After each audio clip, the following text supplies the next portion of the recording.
Sede meus imitadores.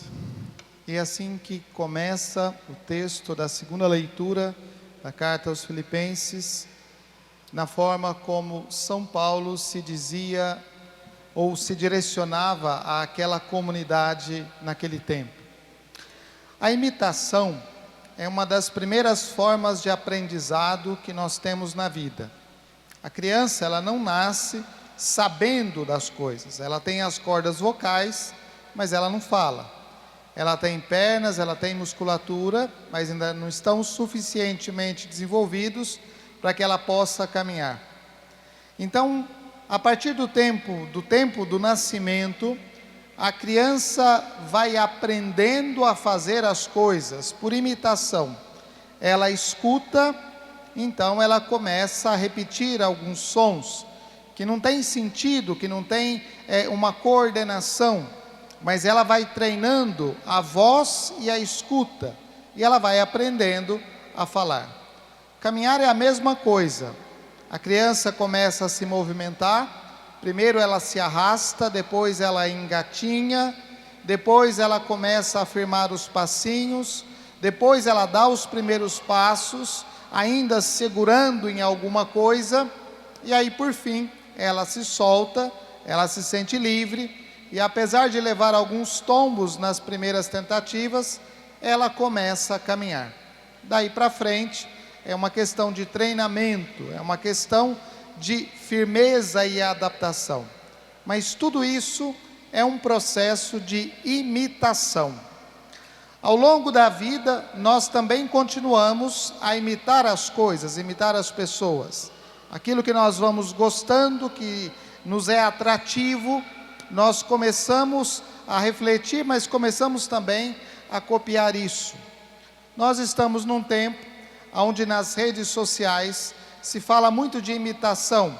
São aquelas pessoas que têm a capacidade de influenciar outras pessoas. É claro que por trás disso existe uma questão financeira. Aqueles que influenciam pela internet só fazem isso porque ganham alguma coisa, ou fazem isso com a intenção de ganhar alguma coisa. O grande problema da imitação é saber a quem nós estamos imitando.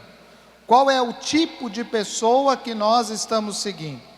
Se nós pegarmos as coisas que são a imitação na internet, nem tudo são coisas boas ou bonitas. Nem tudo são coisas que valem a pena. Mas os jovens, e não só os jovens, também os adultos, começam a entrar nisso, de ser imitadores daquelas coisas que veem pela internet. Antigamente se falava da novela, mas hoje não é mais novela. Hoje é a internet. É ali que está o grande lugar da imitação. Quando São Paulo nos convida a ser imitadores dele, São Paulo não está falando de qualquer coisa. São Paulo não está falando de uma imitação simples ou barata, disso ou daquilo. E muito menos ele tem a intenção de ter algum ganho pessoal com isso. Sede meus imitadores, como eu sou imitador de Cristo. A palavra final é essa. Porque São Paulo buscou viver na sua vida aquilo que é o ensinamento de Cristo. A palavra de Deus, esta palavra escutada por Paulo, é aquela palavra que ele coloca em prática na sua vida. É aquela palavra que motiva os seus atos e as suas atitudes. Por isso ele pôde falar com certeza sobre esta imitação. Não é a imitação de maus comportamentos. Não é a imitação de algumas atitudes sem importância, mas é a imitação deste Cristo, ou é o seguimento deste Cristo, que nos leva ao encontro com o Pai e, portanto, à vida eterna. Este é o sentido que nós precisamos compreender, porque esta palavra tem que nos questionar a respeito de quem nós estamos imitando. Que todos nós temos este comportamento de imitação, isso é um fato, mas a quem nós estamos imitando? Será que as nossas atitudes, o nosso comportamento, os nossos atos, são moldados pela palavra de Deus?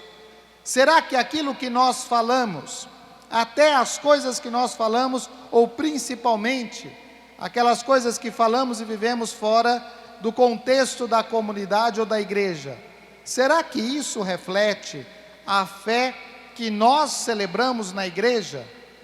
Ou será que às vezes nós celebramos aqui uma coisa, nós professamos a fé aqui de uma forma, mas na realidade do mundo vivemos outra coisa, falamos outra coisa, aceitamos isso ou aquilo simplesmente porque todo mundo aceita, porque agora é o pensamento da moda, porque agora é a coisa que está em alta.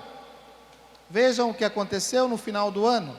Quantos jovens começaram a descolorir o cabelo? E não só jovens, mas também adultos, simplesmente porque vai de moda. Quando um atleta que é conhecido corta o cabelo de um jeito, parece que todo mundo tem que fazer a mesma coisa, para fazer parte de um grupo, de uma turma. Isso é imitação. Mas será que nós estamos dispostos a imitar Cristo? Imitar Cristo naquilo que é próprio do Cristo. O evangelho que nós ouvimos é o evangelho da transfiguração, que mostra a glória de Cristo, aquela glória que nós queremos ver. Aqui do lado do nosso altar, nós temos duas imagens que representam muito bem isso. O Cristo Senhor, o Cristo Rei, na sua glória, mas antes deste Cristo Rei, está aqui o Cristo que foi escarnecido, o Cristo sofredor, e entre um e outro está a cruz. Será que nós queremos chegar à glória sem passar pelo mistério da cruz? Será que nós queremos alcançar a beleza da glória, esquecendo que é necessário caminhar com Jesus sofredor, experimentar os sofrimentos, passar pela cruz para chegar àquela realidade? E a transfiguração, ela nos coloca exatamente diante dessa realidade. Aqueles discípulos que veem a glória de Jesus, mas querem fazer ali um lugar de acomodação. Vamos construir 3 tendas. Está tão bom aqui, nós já alcançamos, nós já conseguimos aquilo que nós esperávamos. Nós já temos a glória. Por que nós precisamos nos preocupar com alguma coisa a mais?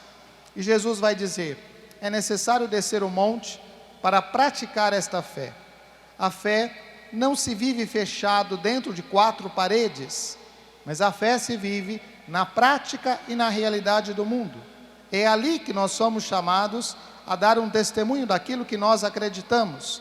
É ali que nós precisamos testemunhar que nós somos os seguidores de Cristo, não só do Cristo glorioso, mas do Cristo servo sofredor, que passando pelo mistério da cruz, testemunha o amor de Deus, mostra a confiança que tem no Pai. É aí que a nossa fé purificada se torna uma fé verdadeira. A transfiguração nos coloca diante desse dilema do mundo.